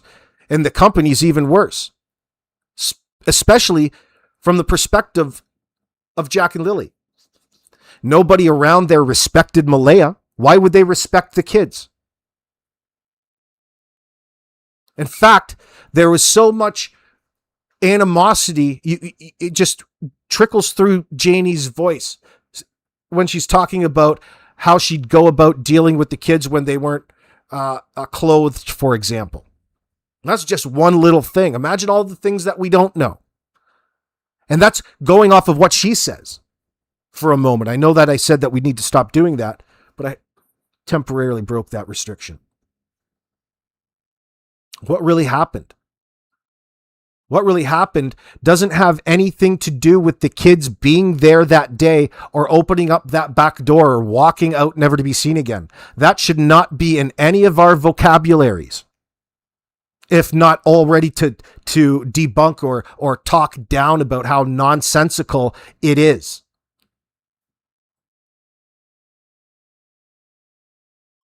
Question is, what happened and when did it happen? What happened to Jack and Lilly Sullivan and when exactly did it happen? See, we could tell right away if the RCMP released what they looked at, even if a screenshot, we could tell if that was even a clear enough shot to identify Jack and Lilly. Maybe it's not clear. Maybe that's why they're avoiding it. Maybe it would be enough for a situation like that to get out of their hands. That's a reason why they didn't release a photo, because of so much of the of the subjective matter of a screenshot on CCTV sometimes. I would expect there to be CCTV of the parking lot, them walking in down the aisles, picking things, interacting with their kids, paying for whatever, and walking out and driving away. And that I would have to go down the street and go to the next CCTV and go through theirs and see where they eventually ended up, as far as you could. But again, for whatever reason, the RCMP didn't release that. They only stated that in initial reports, and it's not really been brought up or made a conversation since then. For all sorts of reasons related to the suspicion of the last three that were on the property. So the reason I'm talking about it is that we should just identify it for what it is and take it into consideration when we're coming up with what really happened. What was the real reason?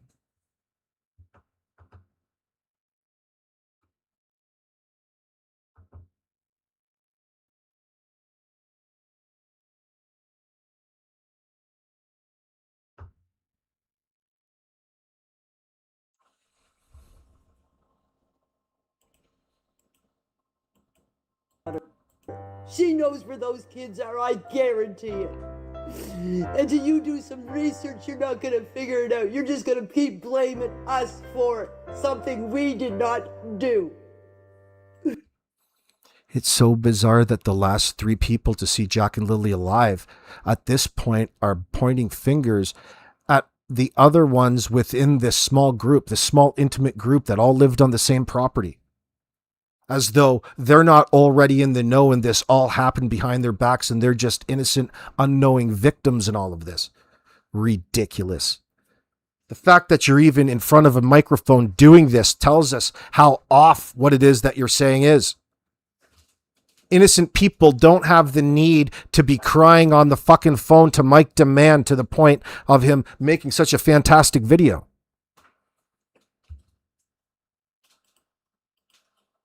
Pointing out all of the deception within your statements.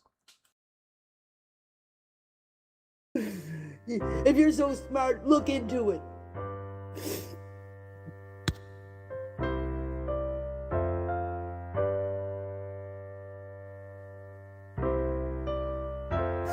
And I'm going to straighten something out for you right now. And yes, I'm upset. We went through 9 months of horror for something that we didn't do. But of course you guys don't believe us, you believe everybody else. Oh, Malaya said this to Cheryl, and Cheryl saying this to this and to this person. We came out ourselves and talked. We didn't have anybody else talk for us.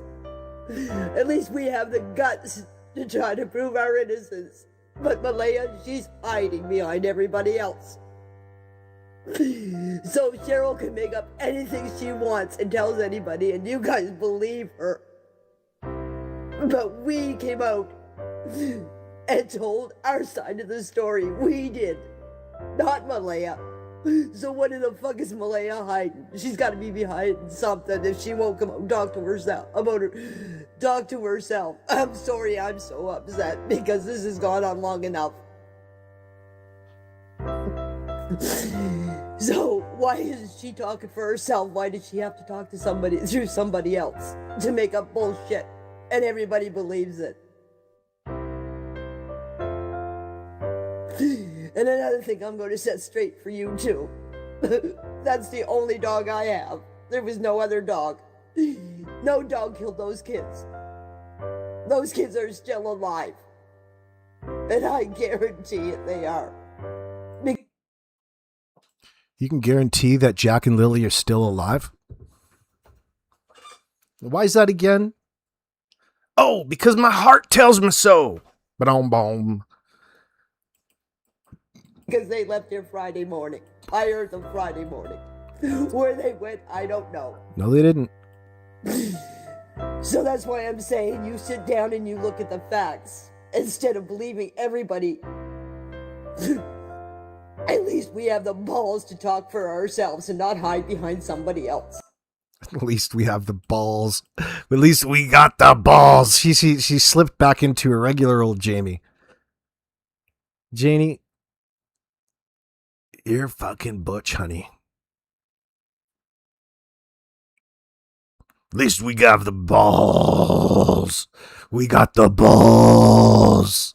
You got the balls to come out. You've got a lot of fucking nerve to come out and say that about anybody, considering 2 children are missing. Again, you're telling people through your words that you know a lot more. You know enough to be pointing blame, indicating that something happened to Jack and Lilly. Something fatal. But you got the balls to go out and speak for yourselves. Doesn't mean the words that you spoke were truthful. They weren't. Your story's garbage. And you contradict it all the time. Slipping in and out of phases. One moment you know so much about what happened, and then you want to slip into the public perception in wanting to be just as mystified by your own garbage story as the rest of the world. You can't be both.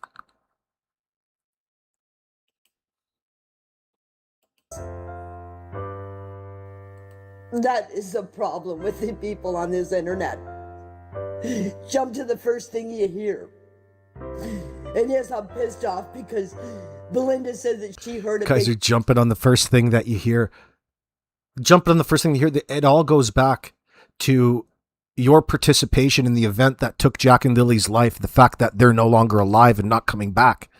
That's the only thing in all of this.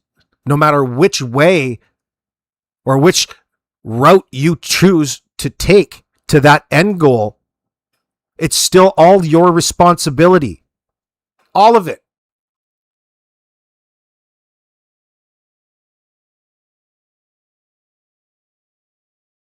That's not jumping on the first thing that people hear. The first thing that people hear. People have always been primarily focused on the words that come out of Janie and Daniel's mouths and that dumbass Malaya. I wish I could put my boot right up her butt. That pisses me right off.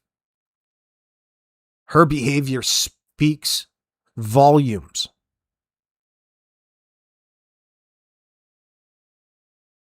You guys did something to Jack and Lilly. The world is going to find out about it. That's what keeps you up at night. That's what keeps Daniel off at stress leave. That's what keeps people talking all around your town. That's what keeps eyes on Jordan's mom's fucking house while Darren is parked in the driveway, probably watching CSAM.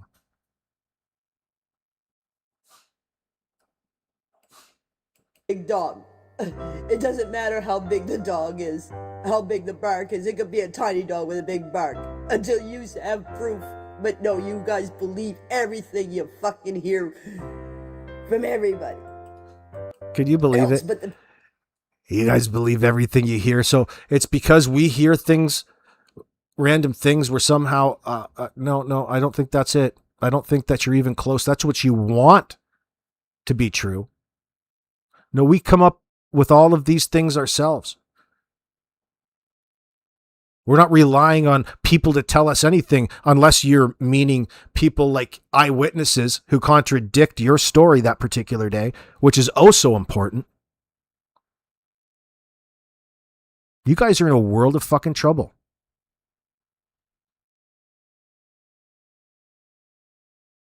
It's just people out there making up crazy stuff. Oh, I need that to stop. It's so uncomfortable.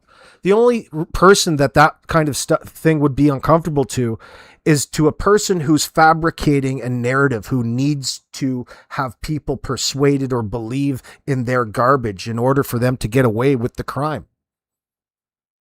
That's the only person that it would bother. And wouldn't you know it, you all are bothered by that. Then I'd recommend that you guys tune out and turn off. You wouldn't be so engaged in social media, but you're most channels, most eager participants. Dedicating the majority of your time to Facebook groups, conversations, targeting individuals. Who knows what? Who's leaking information? I wonder who's saying that in the background. It's really driving some paranoia in the back. Janie, what do you think about your boy going to prison for sexually assaulting the person that you gave your trailer up to? Do you condone this sort of behavior? How do you think it affected a 4 and a 6-year-old and an 18-month-old child?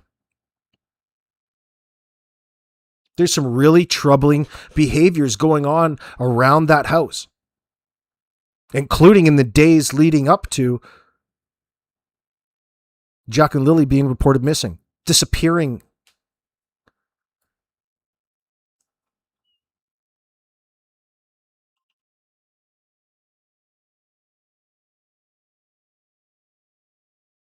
Janie has to reassure herself in her mind that these are the facts. So we're good, because the facts are the facts. I think her perception is this, and that's how she sleeps at night. Yeah, this is what she needs to sleep at night, Michelle. That's why that CBC interview is so important. So none of them have to rely on their memories, and they can always have something to fall back on. Oh, we need you out here to get this on record. So me and my brothers can sleep at night, so we have something to rely on. This is the truth, and you have to believe it. Who insists? Who acts like that? Do you think people don't notice, Janie? That the people that we're dealing with are of low IQ, desperate in order to appear in the moment at any one time of not being guilty, of not being responsible for whatever happened to the two kids who they reported missing on that day. It's disturbing. It's disgusting. Nobody believes you. We're awaiting as much information, and we're getting information slowly. We have to expect that the RCMP are already in the know and that much further ahead, but it's nice to catch up to what it is that the RCMP are dealing with. That requires you to understand what it is Anita Maxwell is talking about, the core of her claims, not her when she gets off course, which isn't very much, but don't misinterpret it. And thanks very much to Brandon, another key witness who identified and unintentionally came about a scene that would contradict, even more so than they contradict themselves, that would imply that something else was going on that morning at that time, and it had to do with something other than the story that they're on record giving police. Now, when police are presented with something like that, they burn the midnight oil. They're investigating AF. They're monitoring. They're using and they've got every reason to run surveillance on them. They've got the go-ahead already. It's just a matter of time before they have enough information to hold over them in order to either get a confession or get a conviction. No, Teal Worker, I don't know what you're talking about, bro. We hope. It's not just hope. We don't need to hope. These are facts, Teal. Hit that link in the description. But no, we don't hope anything. This is how investigations go each and every time. We know that they're fucking lying about everything. Therefore, they have to do it the long way, which requires them to do their investigative job that much. They can't rely on any of the information, and it takes them longer. And this alibi that's holding their story together isn't the truth. It's anything but the truth.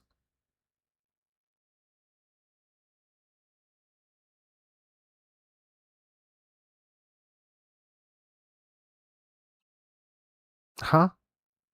Oh, Ilyanka. Either way, you're saying the tan man has all the connections to Cindy. I don't know if you want to say that directly. That would imply that Wade would be more of a connection to Cindy in that sense. Are you talking about the tan man from Brendan's sighting in the car who was hiding his face in that sense? Well, Brandon says he can't say for sure, but it's a strong possibility considering that this Cody, the tan man, he interacted with him at a different point in time twice, identified him up in the area, and he was engaged with there. That was Haley's boyfriend at the time. And of course, Haley is associated to Cindy, I guess, in that sense. I'd say they're more associated to Malaya than Cindy. But you say tomato, I say tomato, I guess. All right. Yeah. Hope for justice. Well, you can take that hope right out of things. We don't need to hope justice is coming. We can hope for justice to come faster. How's that? If we want to be hoping for anything, hope for it to come faster than we would normally expect. How could we tell the difference? I don't know. It's going to come when it comes. When it's time.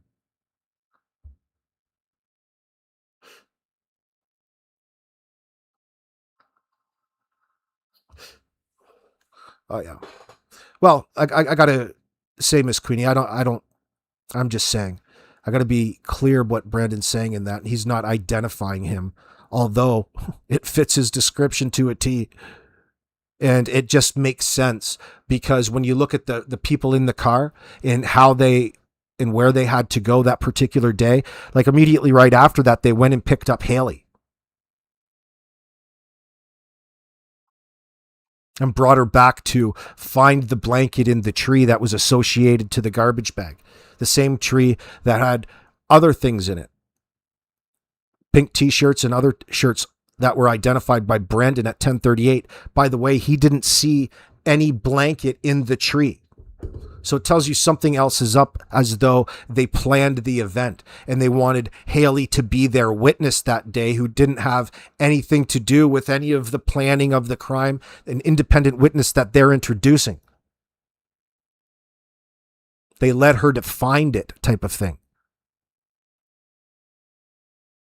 Which would give them all of the reason to spend time at who knows, who knows why exactly, or got into their mind why it is that they did it. Are they planting evidence or disposing of it, right? You know, who's to say at this point? But what it says is something else happened. We have an idea of something else going on at the same time that would be contradictory to the alibi that the caregivers offered up. And why wouldn't we spend time focused on that particular information? It's an unintended witness. It's the information that people have been waiting for. It's perfect. The most difficult part of it has been people understanding what it is, because they've conditioned themselves over the last year to try to get an understanding based off of a false story that they spent so long fabricating in the media. Okay, none of that actually happened. Something else happened, and we can tell that by the holes in their timeline. They cannot add any context or talk about it, or it doesn't flow as the truth. You can talk about everything that you did in a day to a point of mundane, to a point of boredom. You can go on about parking your car. You can go on. They don't fucking do anything about any of that, because they focused word to the word on these short little snippets, and they're not prepared to go into detail. You can't talk to them in a way that queries further into it at all. Their answers are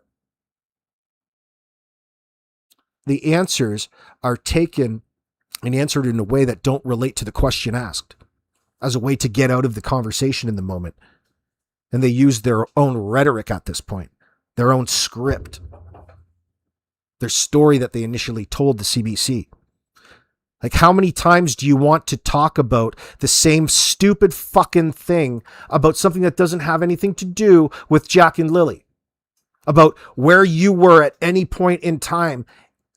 Okay, you're replacing the important person in the story with yourself. Nobody's here to find out where you were at any point in time, necessarily. At that point in time. What's important now when you try to investigate and figure out what was going on. But her primary story focused around what she herself was doing at any point in time, not where it should be.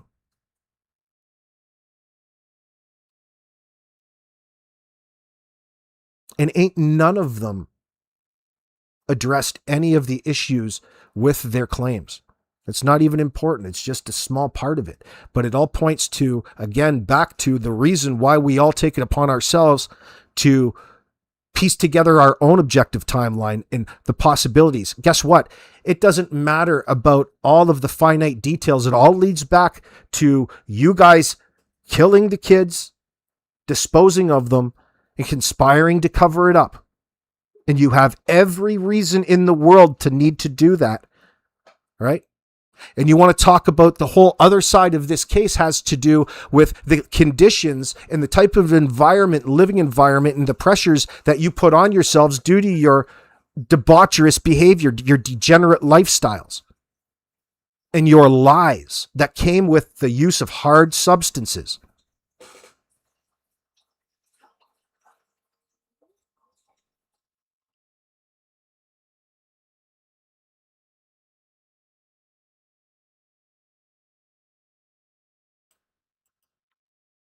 All right, y'all. We're out of here tonight. We're going to watch the Jays game at late night in Seattle tonight.